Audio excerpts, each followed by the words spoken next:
Ribuan warga kota Sukabumi rela antri berdesakan untuk mendapatkan 4 item sembako di kantor pos Sukabumi. Selasa 18 Maret 2025, terlihat antrian terjadi hingga keluar kantor pos Sukabumi, membuat beberapa pengunjung terjepit berdesakan. Kepala Satgas Opadi kantor pos Sukabumi, Alita Adila mengatakan, operasi pasar subsidi ini digelar selama 2 hari dengan sasaran sebanyak 3.000 warga.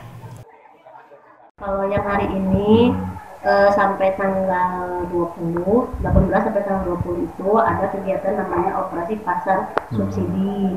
Itu antara Indah dan Bulog. Kalau untuk pos itu sebenarnya perpanjangan tangan dari Bulog. Gitu kita.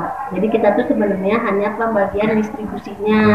Tapi karena posisi kantor kami di tengah-tengah kota dan warga bisa lebih menjangkau daripada di kecamatan, jadi kami juga menjual, padahal kami sebenarnya bagian distribusinya. Operasi pasar subsidi yang digelar kali ini berlaku bagi setiap warga Sukabumi, baik kota maupun kabupaten.